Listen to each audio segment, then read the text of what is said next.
La traduction du mantra de mer. Peut-on le traduire? En fait, qu'est-ce qu'appelle l'univers, l'oiseau, la plante? Qu'est-ce qu'ils appellent? Qu'est-ce que ça appelle, toute la terre? Un arbre, ça appelle quoi?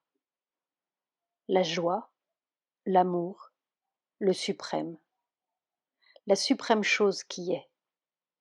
Eh bien, c'est ce mantra-là. C'est le « Je salue le Seigneur suprême » ou la joie suprême ou la beauté suprême.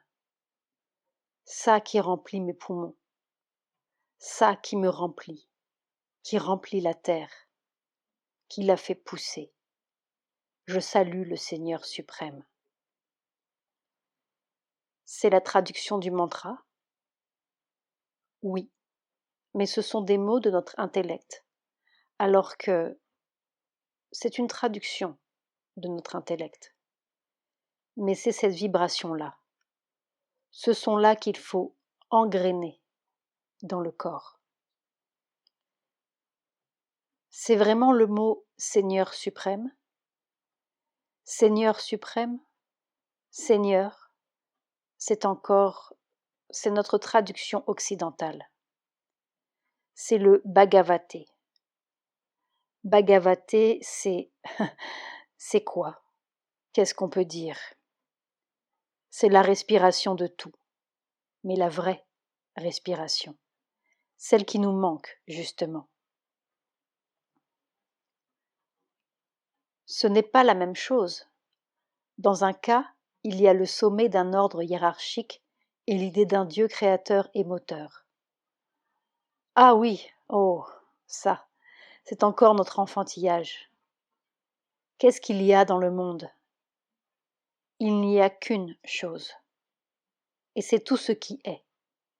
C'est nous, c'est toi, c'est le tapis, c'est la chaise, ce sont les atomes, ce sont les galaxies. C'est tout ce qui est. Alors on pourrait traduire par l'être suprême ou l'être.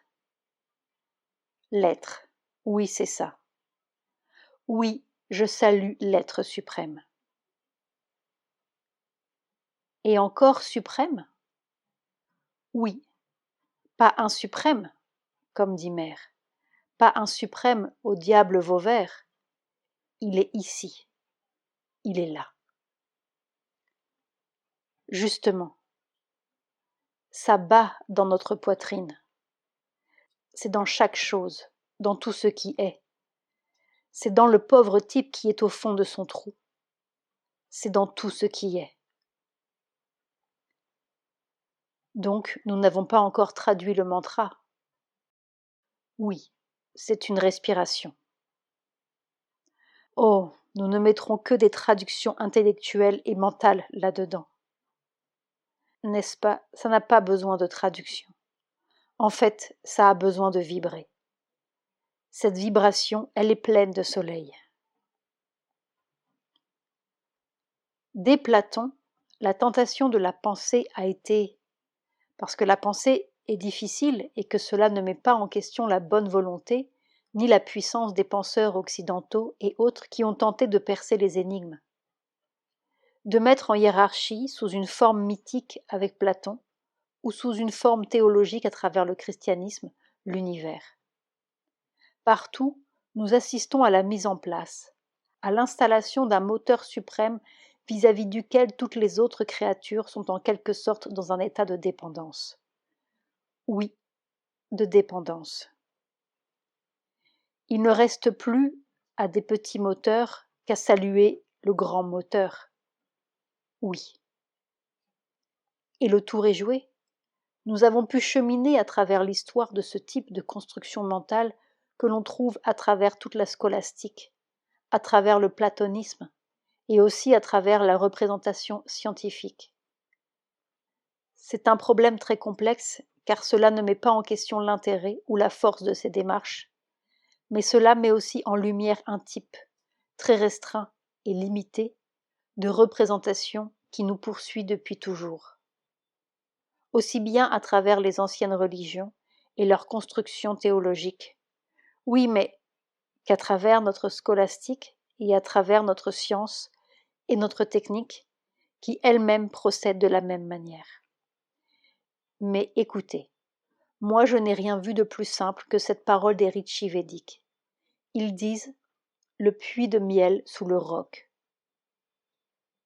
C'est là encore le retrait vu par les Grecs, par Héraclite et par Ménide dont nous parlions.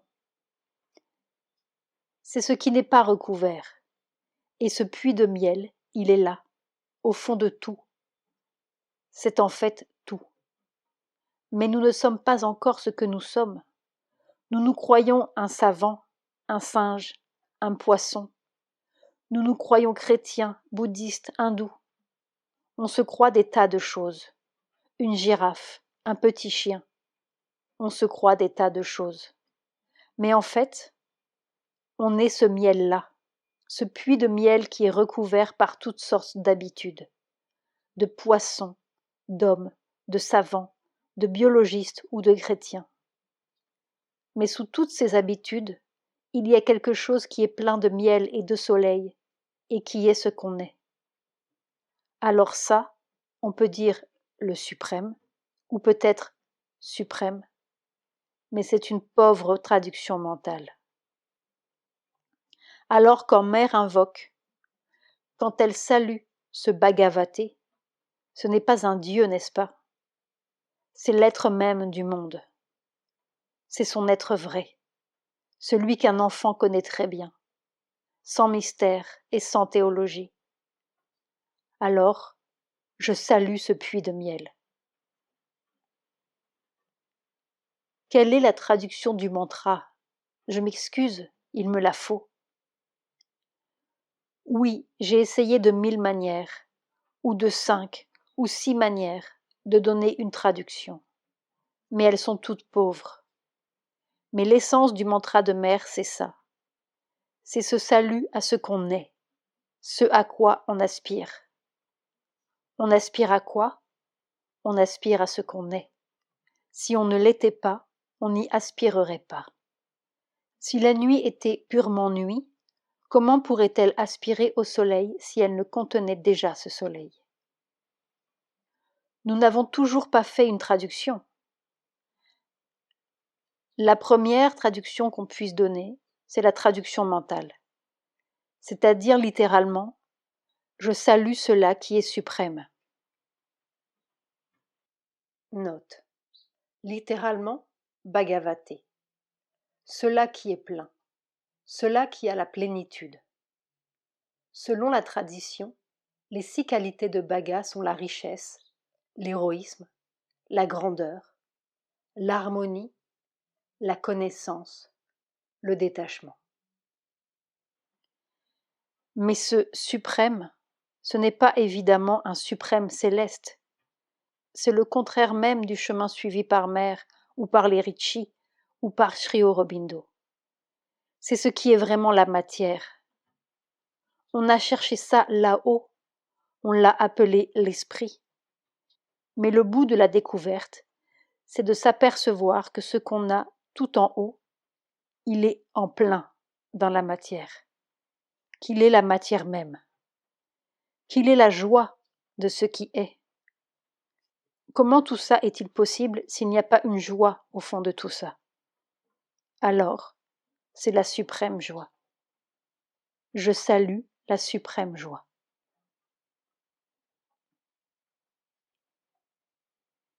Extrait du chapitre La matière libre, 1980. 7 jours en Inde avec Satprem.